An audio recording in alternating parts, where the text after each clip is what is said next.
Hello, beautiful souls, and welcome to Celebrity Natal Charts. Um, Sit back, relax, grab your favorite drink. We're going to be looking at the natal chart of Scott Cudi, or better known as Kid Cudi. And he is a great, as I'm recording this, like final addition to this Aquarius Celebrity Natal Chart series because I was I was like, finishing up the zodiac, and here we are at the last sign of rising Scorpio. And I was like, oh, should I do another? I don't know what the rising sign is chart reading. And he kind of is, I guess, the best of both worlds because his natal chart information isn't really agreed upon. So, like, the one website I've been looking at very recently, I think it is called Astro Charts, has him as like no listed rising sign. And then on astrotheme.com, they have him as a rising Scorpio, and a couple other sites do. And I am looking for a rising Scorpio the last part of my series, and he is said to have rising Scorpio. So, like I say in all these natal chart readings, the birth time may not be accurate, but the reading of the chart should be accurate to, I guess, whoever it belongs to, if it does not belong to Mr. Muscudi. But Scott Muscudi was born January 30th, 1984, better known as the stage name Kid Cudi. Um, he is a American hip hop recording artist and actor from Cleveland, Ohio. After moving to Brooklyn, New York, with aspirations of becoming a rapper, Cudi initially gained recognition after the release of his first official full-length project, a mixtape titled "A Kid Named Cudi," which he released in 2008. The mixtape caught the attention of American record executive and rapper-producer Kanye West, who subsequently signed Cudi to his Good Music record label in late 2008. Cudi appeared in the 2014 film Need for Speed and has also made appearances on television shows such as One Tree Hill, The Cleveland Show, and the Fox comedy series Brooklyn Nine-Nine. How awesome for him. So that's him. He's really awesome. And if you want to be awesome too, you should have a rising Scorpio. Okay, just kidding. Um, so he has a rising Scorpio. Rising Scorpio people are usually known for having like Muppet eyebrows, like really big eyebrows, very expressive faces, having like a very stern or seriousness, stern look, a very serious look about them. He has the rising a Scorpio. We see that right here. I think he might also have Saturn in Scorpio if I'm looking at this correctly. Yeah, Saturn in Scorpio, Pluto in Scorpio, Mars in Scorpio. So he acts like a Scorpio. He is a Scorpio. He changes like a Scorpio.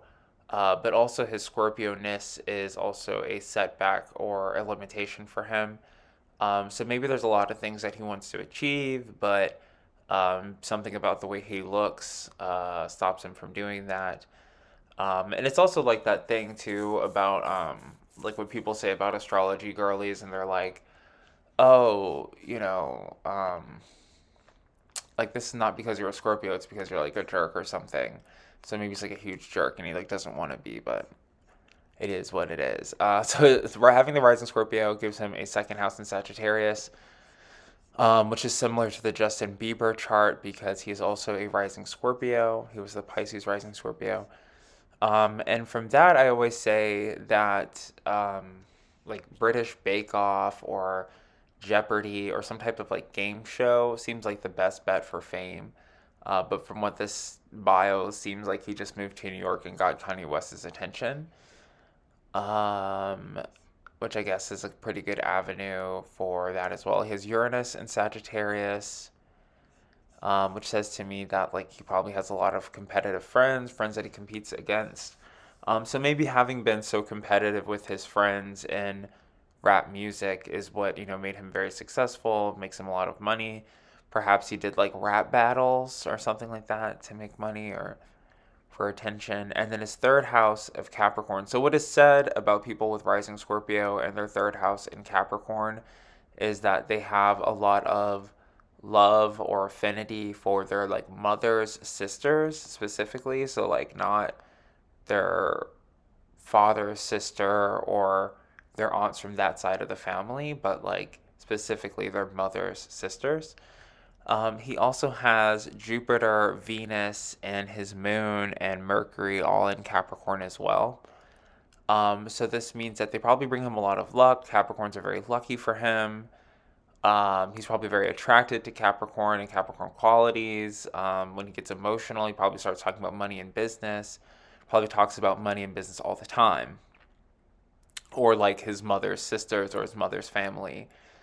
He has a fourth house in Aquarius, where his sun is also positioned as well, and 9 degrees of Capricorn of Aquarius. So he acts like a Scorpio. He's attracted to Capricorns. He is an Aquarius. His home, he might have grown up in some type of like public housing or charitable housing, like someone gave him a house to live in or something like that when he was a kid or right now. Probably lives with a lot of his friends, has like roommate fantasies. His fifth house of Pisces says that somewhat like he's almost like not into spirituality unless he's the priest. So it's like if, Jermaine Dupri decided he was going to be a priest, or like Kanye West or some other rapper, he's like, oh, I'm worshiping the devil, like, get away from me. But if he's like, oh, I found God and I am the Pope, we should all believe in God now, that's kind of his deal. It's relatable. It's a very Pisces thing, Pisces fifth house type of thing. And then he has Aries in the sixth house. So how he gets over that? So how he gets over his spiritual ego, whether if it comes from his commercial success or spiritual success, is from getting angry and frustrated, and probably experiencing like hubris or embarrassment. So he's like, I'm super scientific, intelligent, technology wizard, Aquarius, sun, rising Scorpio, psychic, intuitive. I know the future. No one can defeat me. I have the best connection to God. And then, someone embarrasses him at work, or he makes a mistake, and then he's like, oh, I'm human again. Or I'm healing from thinking that the entire world has to be on my shoulders. Dating a Taurus or someone with a sun in Taurus or rising Taurus would make a really good like love affair for him. People with money, maybe even someone like a gigolo. People are willing to pay for the date for him because he's a rising Scorpio. His eighth house of Gemini. So this might be where those like first house Saturn limitations come into play. In his eighth house of Gemini, maybe he wants to be like more pixie looking or more, I don't know how to say it, like Twinkie looking, more looking like Laro or something like that. That he finds like a limitation. Maybe like other members of his family, they maybe look more like elves. And then 8, 9, and then his ninth house of Cancer. So it's like long distance travel and higher education. There's like interactions between him and his mother. So maybe his mother interrupted his higher education.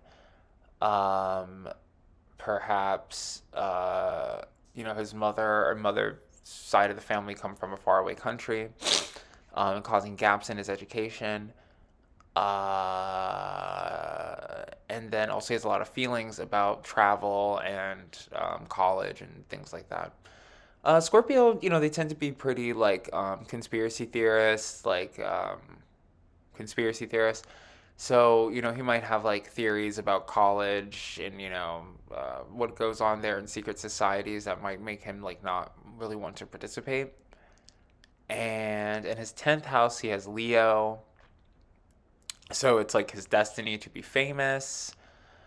Um, and uh, in his 11th house, he has Virgo. It means he makes really good friends with Virgos. Virgos and Aquarius don't always make the best pair. They're usually in a competition to see who's smarter than one another. They have a lot of arguments. But I guess because he is a Aquarius with the rising Scorpio, it makes him more compatible with Virgos than Aquarius typically would. Um, Even though he has all these issues and conspiracy theories with his mother and college and long distance travel, he might be like a flat earther or something. I see that Cancer would make a good marriage or long term relationship for him. In his 12th house, he has Libra. So even though Cancer might make for good long term relationships and Taurus might make for good short term relationships, it ultimately says that being in a relationship or being in a partnership sort of makes him miserable, and that he's like much rather be alone. But there's pros and cons to being alone. I don't think he's like necessarily loves being alone. Being an air sign, I think he prefers to be social. But it's like finding the people that he wants to be social with and finding people that are intelligent enough to not be draining to him is what I see in Mr. Miscudi's chart. So that's what I see. It doesn't really satiate the feeling of what a natal chart reading would be like if you didn't know your rising sign, but I have that with, I believe, Flavor Flav. But looking at his chart very quickly without the rising sign information, I do see that he has Chiron and Taurus, which might be something that I skipped over or didn't see. Meaning that he has the ability to help other people with his money, although having financial resources might be something that he struggles with. It's almost like, oh, like if I had a farm, this is what I would do with my chickens. And it's like, he has a Taurus friend that has a farm. Like, you need to do this with your chickens and do this with their feathers. Um, but yeah, that's what I see with Mr. Miscudi. And thank you guys so much for listening. Thank you for liking, sharing, subscribing. I believe he's born a year of the pig, which I think I've gone over in one video or another. I always talk about how I equate them to Scorpio, which he has a rising Scorpio. Oink, oink. Thank you so much for liking, sharing, subscribing, and I appreciate all of that. And thank you so much for listening. I will see you in my next video. Bye.